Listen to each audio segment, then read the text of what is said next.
आखिर कौन थे ये 5 लोग? सबमरीन में दुनिया के सबसे पावरफुल और रईस लोगों में से 5 लोग मौजूद थे, जिसमें पहला नाम ब्रिटिश बिजनेसमैन हैमिश हार्डिंग। ये पहले भी कई बार समुद्र की गहराइयों में उतर चुके थे और उनके नाम पर कई साहसी कैंपेन भी दर्ज हैं।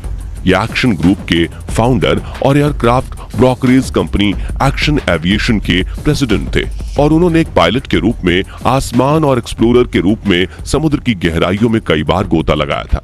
साथ ही एज अ टूरिस्ट अंतरिक्ष में भी जा चुके थे।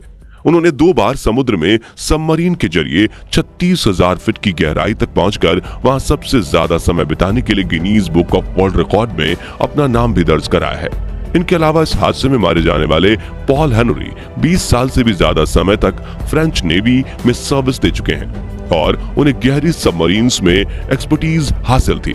साथ ही उन्होंने 1987 में पहली टाइटैनिक रिकवरी प्रोजेक्ट को ऑपरेट भी किया था। इसके बाद मारे जाने वाले लोगों में पाकिस्तानी बिजनेसमैन शहजादा दाऊद और उनका बेटा सुलेमान शामिल थे।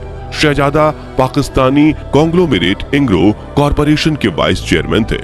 ये non profit organisation Dawood foundation के साथ साथ कैलिफोर्निया के रिसर्च ऑर्गेनाइजेशन SETI इंस्टीट्यूट के लिए भी काम करते थे।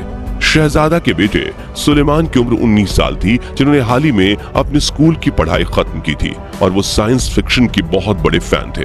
सुलेमान इस फादर्स डे के मौके पर अपने पिता के साथ रिश्तों को और भी गहरा करने के लिए उनके साथ इस सफर पर जाना चाहते थे। हालांकि उनकी आंटी का कहना है कि वो जाने से पहले काफी डरे हुए थे। शायद उन्हें एहसास हो गया था कि ये उनका आखिरी सफर है।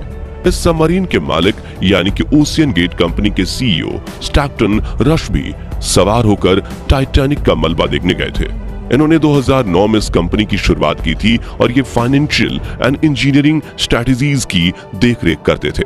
रश सबमरीन के पायलट भी थे और उनका इसकी मैन्युफैक्चरिंग में भी इम्पोर्टेंट रोल रहा था। हालांकि खतरों के खिलाड़ी थे और रूल्स के खिलाफ जाकर ऐसे फैसले लेते थे जो पूरी तरह से रिस्क से भरा हुआ होता था। जैसे कि जहां बाकी की सबमरीन्स मेटल की बनी होती थी, वहीं इस पनडुब्बी को बनाने में उन्होंने कार्बन का इस्तेमाल किया था।